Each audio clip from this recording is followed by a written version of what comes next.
Postés au bord de l'autoroute entre Abidjan et Grand-Bassam, ces policiers traquent le moindre faux pas. Égard à ceux qui ne respectent pas le code de la route. Cet automobiliste est verbalisé pour excès de vitesse, mais il garde le sourire.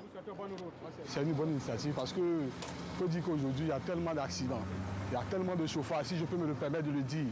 Donc avec ça, je pense que ça peut amener chacun de nous vraiment à se ranger concernant la conduite. Son infraction lui coûtera quelques dizaines d'euros. Et petite nouveauté, la perte d'un point sur son permis de conduire, qui en comptait 12 depuis peu. Car le système à points est entré en vigueur au début du mois de mars en Côte d'Ivoire, avec pour objectif de diminuer de moitié le nombre de morts sur les routes d'ici 2025.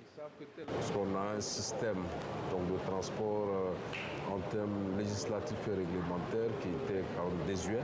Des textes qui datent de 1960, qui n'ont pas été revus, sensibiliser nos compatriotes.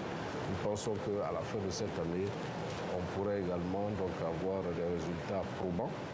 Les autorités souhaitent aussi limiter au maximum les interventions physiques et empêcher la corruption policière. Pour cela, plus de 200 caméras de surveillance ont été installées le long des axes routiers considérés comme les plus dangereux. Il n'est plus question d'échanger avec l'élément de police pour pouvoir faire un arrangement ou bien payer quelque chose. On le lui signifie de manière électronique ou bien en matière, sur un papier, on fait son répertoire, mais il paye à une comptabilité. Il a son reçu et puis il s'en va. Selon les chiffres officiels, le nombre de morts sur les routes était de plus de 1050 l'an passé en Côte d'Ivoire. La plupart des accidents impliquent encore des bus ou des camions mal entretenus ou surchargés.